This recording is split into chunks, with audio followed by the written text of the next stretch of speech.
Imagine करा तुम्ही कुठेतरी चाललाय, तुमच्या मोबाईलमध्ये अख्खा मॅप आहे, खूप इम्पॉर्टंट इन्फॉर्मेशन आहे, तुमची पूर्ण ट्रिपची आयटनरी सगळं सगळं सगळं आहे आणि तुमच्या मोबाईलची बॅटरी पूर्ण ड्रेन झालेली आहे आणि ऑन टॉप ऑफ इट तुमच्याकडे मोबाईलचा जो असतो पॉवर बँक ती पण नाही.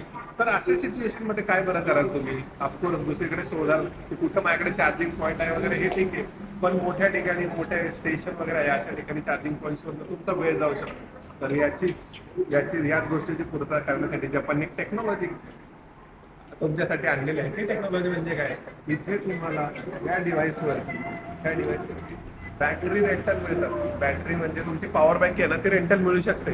इथे तुम्ही बघू शकता, इथे या पॉवर बँक आहेत, त्यातल्या आता सध्या अवेलेबल 3 आहेत, बाकीच्या लोकांनी यूज केलेले आहेत.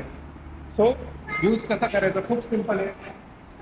इथे तो QR कोड आहे, ऍप्लिकेशन आहे, ते स्कॅन करा आणि ते स्कॅन केल्यानंतर तुम्हाला यातली बॅटरी ओपन होईल. ऑफकोर्स त्यासाठी तुम्हाला काहीतरी आवरणी चार्जेस पे करावे लागतात, पण एखाद्यासाठी खूपच गरजेची गोष्ट असेल तर त्यासाठी हे रामबाण उपाय नाही का? काय वाटतं म्हणजे कमेंट बॉक्समध्ये नक्की सांगा.